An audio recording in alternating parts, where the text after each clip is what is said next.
Là, nous sommes en train de tracer un chemin pour éviter que le feu ne puisse traverser de cette parcelle vers cette parcelle. Donc, c'est pour protéger les mangues. Parce que ici, les mangues sont comme une richesse. C'est un héritage que les pères laissent à leurs fils. Donc,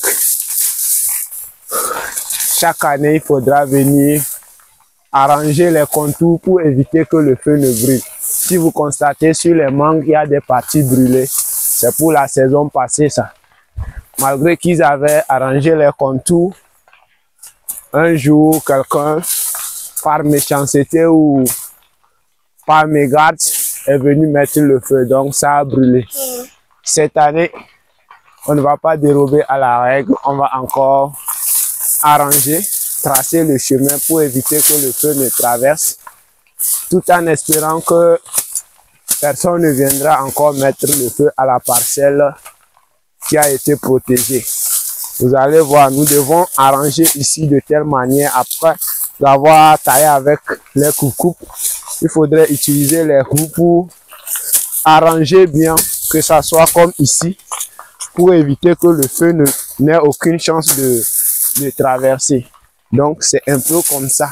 Chaque saison, chaque année, c'est comme ça. Il faut toujours tailler. Chacun protège sa parcelle, chacun protège ses arbres fruitiers. Vous pouvez constater, je ne sais pas si vous voyez bien, au milieu ici, il y a des anacardiers, les arbres de cajou là.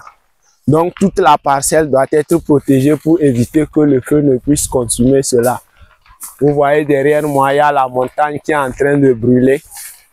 Chaque année, c'est comme ça.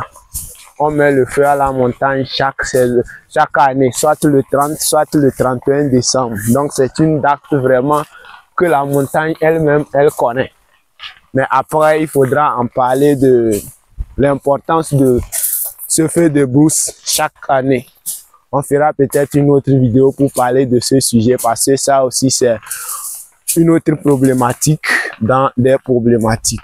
Donc voilà un peu ça. Nous allons terminer ensuite peut-être une partie de chasse pourra commencer. On va voir s'il y a des trous possibles à creuser et si c'est le cas, si on trouve des rats ou des agoutis, je vous tiendrai informé. Je vous tiendrai informé. C'est un peu ça.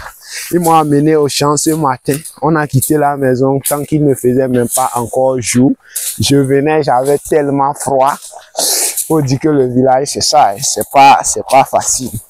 Donc, quand nous on vient, il faudra vite repartir parce que là, les gars, vraiment, c'est un autre monde. C'est un autre monde. Mais bon, c'est comme ça aussi, c'est intéressant. C'est comme ça, on aime le village. Il faut venir vivre ces petits moments-là que moi, j'adore particulièrement. On va terminer le reste du boulot et ensuite, on verra quoi faire.